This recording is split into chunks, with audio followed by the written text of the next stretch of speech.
So, have you ever used an AI tool for a project, maybe to help you write something or generate an image, and then you got this, I don't know, this little pang of guilt? Like, did I just cheat?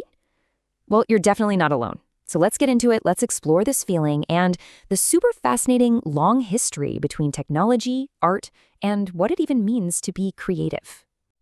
This is it, right? This is the big question that's on everyone's mind, creatives, professionals, you name it. A lot of people are actually pushing back on these new tools, holding on to this idea that the old way of doing things is somehow more pure or fair. But is it really? Believe it or not, this is not a new conversation. We have absolutely been here before. This whole debate about new tech making things too easy, well, it's a pattern that just keeps repeating itself throughout history. It feels brand new, but its roots go way, way back. The author of the piece we're looking at shares this awesome personal story about this. Back in the early 90s, he was just getting super into photography. Buying all the magazines, snapping pictures all the time. But right then, there was this huge, fierce argument raging in the photography world about some shiny new technology. And this was the vibe. The new tech was autofocus. And so many of the old guard were saying that using a camera that focused for you was basically cheating. They were convinced that real skill was all in the manual focus, and that this new gadget was just a crutch for amateurs who didn't know what they were doing. Sound familiar at all? And this timeline just lays it out perfectly. I mean, think about it. Back in the 1800s, painters must have looked at the very first cameras and thought, whoa, that's not fair. They can capture a scene in seconds that takes me weeks. Then in the 90s, it was manual versus autofocus. And here we are today with the human versus AI. Every single time, the new thing is seen as some kind of unfair shortcut. Okay, so this gets us to the absolute heart of the matter. To really wrap our heads around this, we have to draw a line in the sand and make a really important distinction: the difference between where an idea comes from and the instrument you use to make that idea a reality. This is everything. Real creativity, that initial spark, that vision you have, that feeling you just have to get out, that happens inside you. It starts in the human mind, from our memories, our emotions, maybe even our soul, right? It doesn't come from a paintbrush, and it sure doesn't come from a computer. This chart just makes it crystal clear. On one side, you've got the human part, the brain, the soul, the idea itself. And on the other side, you've got the tools, a brush, a camera, and yep, now AI.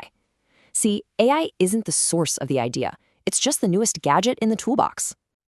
So if AI is just another tool in the box, what does it actually do to creativity? Does it make us less creative? Well, the argument here is that it does the exact opposite. It's actually about to unleash creativity on a scale we've never seen before. Here's the bottom line. When you make it easier for people to take an idea that's stuck in their head and turn it into something real, well, more people are going to do it.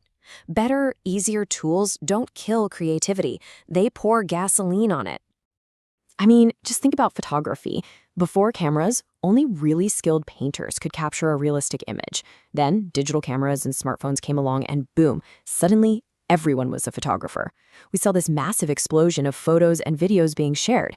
We're right on the edge of that same kind of explosion, all thanks to AI. Really, what this is all about is the democratization of art. For most of history, being an artist was a privilege. It was for people who could afford the fancy lessons and the expensive supplies. Technology has been tearing down those walls for a long time, and AI is just the next big step. It gives anyone with an idea the power to bring it to life. So all of this is leading us right to the doorstep of a completely new creative era. And that, of course, brings up some even deeper, more philosophical questions about what's next. What is AI's ultimate place in the creative process? And here it is. This is the million-dollar question, isn't it? Can a machine ever have that initial spark?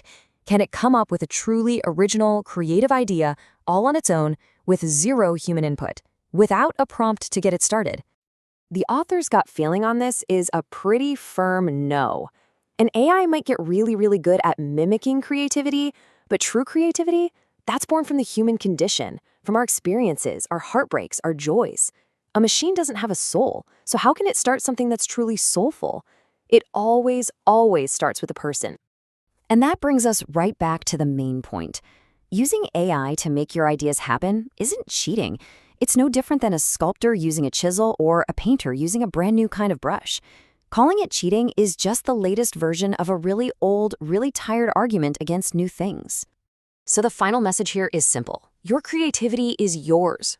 Own it. Go bring your ideas into the world and use whatever tool you need to get the job done.